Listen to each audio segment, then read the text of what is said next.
صدیوں پہلے پہاڑوں کے درمیان ایک چھوٹی سی بستی تھی۔ وہاں ایک بوڑھا درویش رہتا تھا جس کا نام بابا رفیع تھا۔ اس کے پاس نہ دولت تھی، نہ بڑا گھر، نہ قیمتی سامان۔ اس کی سب سے قیمتی چیز ایک پرانا ٹوٹا ہوا مٹی کا پیالہ تھا۔ پیالے میں کئی دراڑیں تھیں اور پانی ڈالنے پر وہ رسنے لگتا تھا۔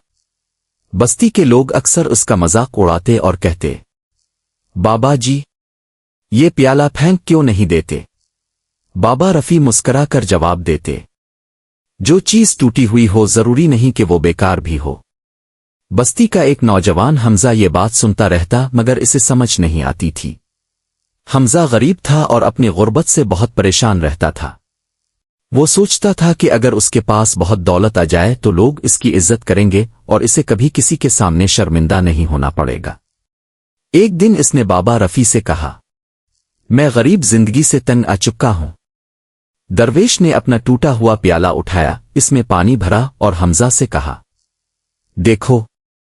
کچھ دیر بعد پانی دراڑوں سے باہر گرنے لگا۔ حمزہ نے کہا، یہ پیالہ خراب ہے۔ بابا رفیع مسکرائے، ہاں لیکن میرے ساتھ باغ تک چلو۔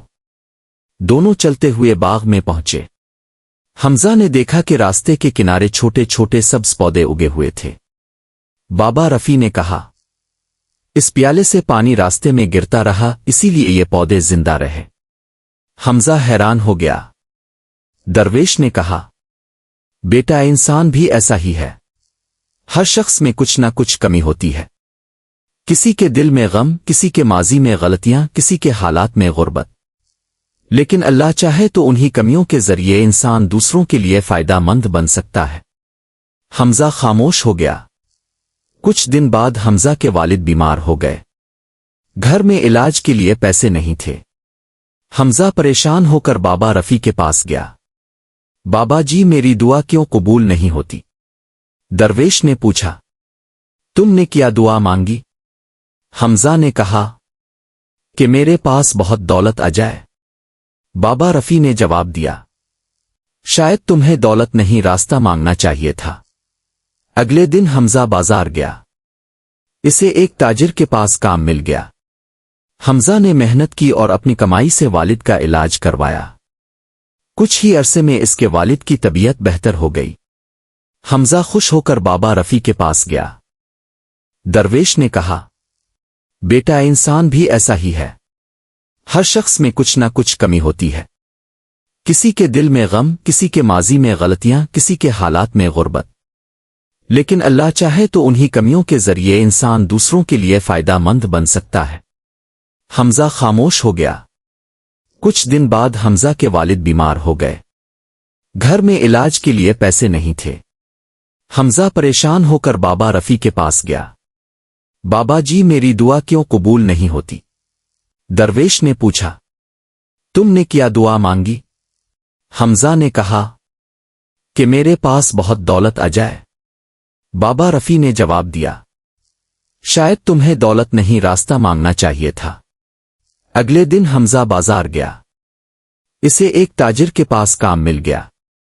حمزہ نے محنت کی اور اپنی کمائی سے والد کا علاج کروایا۔ کچھ ہی عرصے میں اس کے والد کی طبیعت بہتر ہو گئی۔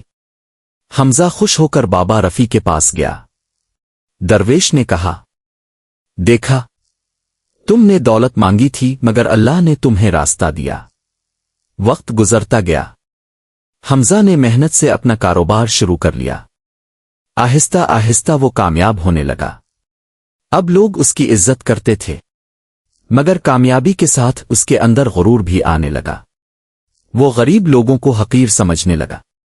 ایک دن ایک بوڑھا شخص اس کی دکان پر آیا۔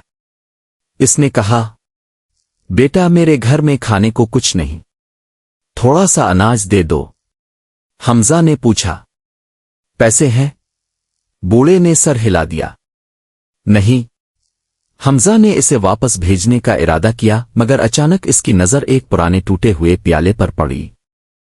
اسے بابا رفیع کی بات یاد آ گئی، جو چیز ٹوٹی ہوئی ہو ضروری نہیں کہ وہ بیکار بھی ہو۔ حمزہ نے بوڑھے کو واپس بلایا اور اسے اناج دے دیا۔ بوڑھے نے دعا دی اور چلا گیا۔ اس دن حمزہ کو ایک عجیب سکون ملا۔